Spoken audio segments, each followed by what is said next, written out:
Okay, we had a question from Automatic Mammoth 162. Your question is, hi guys, can I ask you which is more sensible to become a football coach? Is it better to have a degree in health science or a postgraduate in sports science?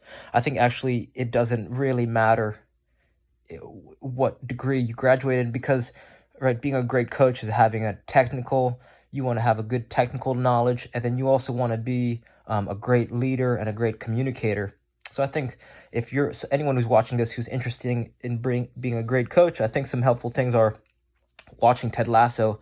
I think the reason you want to watch Ted Lasso is because it helps you realize that coaching is more about developing great characters. You want to help your team be better versions, each player be better versions of themselves, and instill that in them. And it's almost like soccer comes second after being a good person and really standing up for always doing the right thing. The second is reading and listening to Jordan Peterson, 12 Rules for Life. The thing that really stands out from this book, 12 Rules for Life, is that I think rule number one is tell the truth or don't lie. And I think, through the course of coaching, you're going to have tough conversations with yourself, with your players, with parents of players, referees, oppositions. So being able to keep people honest, especially yourself, and call things the way you see it, and not be afraid of saying things that are hard to say. Sometimes players, right? If you can stay true to your word and not mince words with coaches you might coach with players that you're coaching, it's important to be super honest, and it'll help people around you grow as well as yourself if you can say what you mean and how you feel honestly. And I think that's an important trait that I think really sticks out from that book. Something that I just watched recently, this playbook, the Coach's Playbook. It's a Netflix series, and there's I think it has a few two soccer coaches, as well as a couple basketball coaches and a tennis coach. Each one of them, even though they're not all soccer related, each one has insights in terms of developing your coaching style and helping you think about coaching in a different way. So I think this is going to give you a deeper awareness as a coach of how to do it better. So I think that's an invaluable asset. Anything Simon Sinek related, he talks about extreme leadership, and not just coaching, but on a deeper level, being a leader is something to aspire to, and has a lot to do about active listening, communicating. And I think this is going to help you in life, not just in coaching too. So, and whenever I listen to anything Simon Sinek talks about, I feel like I'm wiser because of it. In terms of technical skills, right, it's hard to listen to a coach who can't, if you don't have a basic fundamental awareness or a practice of like being able to juggle and dribble a ball. It's not that I can't take you seriously, but like, let's say you're an old coach and you've played when you're younger.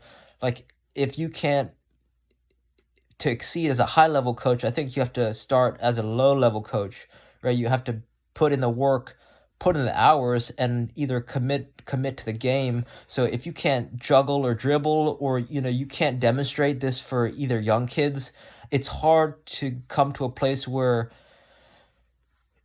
it's like a chef learns maybe from their mothers, or maybe learns from friends and family first, and then kind of goes through the ranks. It's like, if you're expecting to succeed at a high level, then I think you have to start very small, and that could be volunteering at a local level, and building your coaching and just being around other great coaches. I think, right, you want to be around great coaches.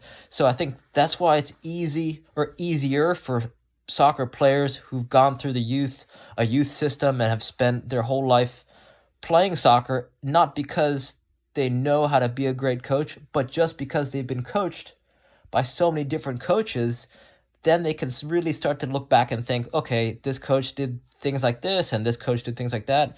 It helps build an awareness of what you like for coaches. So I'm not saying if you've had a lot of great coaches, that's going to make you a great coach.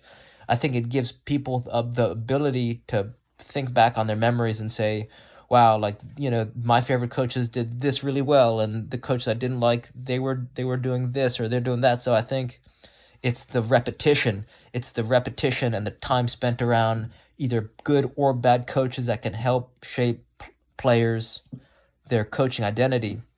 So, where does this leave us? Back to the question, right? So, degree in health science or degree in sports science. I mean, both have benefits and trade-offs. I think you want to graduate in sports science. I mean, graduation, a degree in anything is an accomplishment in itself. But I think you want to dive into some of these resources, and they can be, watching them and doing some research is fun. But if you really want to stretch your limit and push yourself or put yourself in uncomfortable situations, I think you got to start.